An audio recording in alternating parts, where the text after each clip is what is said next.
ડીસાના અગ્રેસર પ્રતિમાથી ચંદ્રલોક રોડ સુધી નવીન ડામર રોડનું ધારાસભ્યના હસ્તે ખાતમુહૂર્ત કરવામાં આવ્યું। મુખ્યમંત્રી શહેરી વિકાસ યોજના અંતર્ગત અંદાજિત 75 લાખના ખર્ચે નવીન રોડ બનાવવાની કામગીરીનું ડીસાના ધારાસભ્ય પ્રવીણભાઈ માળીના હસ્તે ખાતમુહૂર્ત કરવામાં આવ્યું હતું, જેમાં ડીસા નગરપાલિકાના પ્રમુખ નીતાબેન ઠક્કર, ઉપપ્રમુખ શૈલેષભાઈ રાયગોર, ભાજપ શહેર પ્રમુખ વર્ષાબેન પટેલ, બનાસકાંઠા પૂર્વ સાંસદ દિનેશભાઈ અનાવડિયા, નગરપાલિકાના કોર્પોરેટરો સાથે મોટી સંખ્યામાં ભાજપના હોદ્દેદારો અને કાર્યકર્તાઓ ઉપસ્થિત રહ્યા હતા।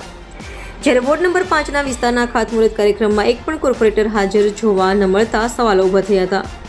રિપોર્ટર નગીન સંદેશા સાથે ઇન્ડિયા 24 ન્યૂઝ ડીસા।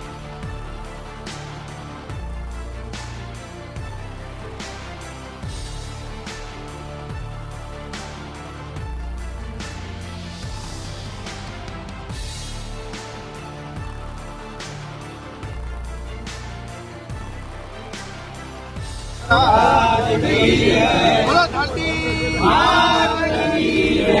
भोलेनाथ भगवान की जय। नमः